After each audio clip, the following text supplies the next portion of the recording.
Looking forward to straightening out unfair trade deals with the G7 countries. And this is key, Steve. If it doesn't happen, we come out even better. We now go to the translation with the economist from Columbia University, Mr. Ricchiuto. Translate. Well, what's he thinking? Again, he's still on this America First bandwagon. And when you go back in history and you look, the last president to do this before he got turned around was Richard Nixon.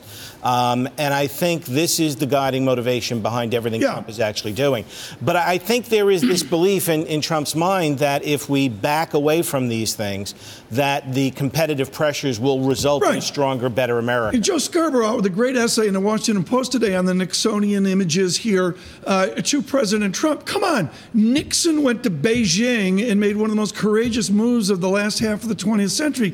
Trump's clearly not capable of that, to go to Quebec and say, let's change things around. I don't think he wants to go to Quebec to do that. I think part of what Trump is doing here is saying the players have changed. The G7 is no longer really the G7.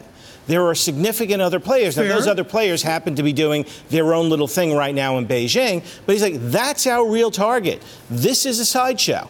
Mexico, Canada are a heck of a lot more important than the G7 in general, and we have to deal with Mexico, we have to deal with Canada, and we have to deal with this third item. But Catherine Rampell, in her two good essays, has talked about the composition of tariffs. We're going after steel, aluminum, I get it, midterm elections, votes in that. They're going to go after Hermes, et cetera, et cetera. I mean, they're going to go after singular things from the United States. I mean, there's two different approaches here. A big hammer, in a very discreet response from these European countries. Yeah, I think there's a greater dependence issue that he's relying on. I'm not saying it's going to work, but I understand what he's doing. The problem basically is for every reserve currency is a huge current account deficit. This is critical, though, Steve. It's not going to work, you say. What's the x-axis? Does this get figured out quickly, or is this going to take the length of the Trump administration to where we know where we are? Oh, it magnifies for years. It goes on for years, yes.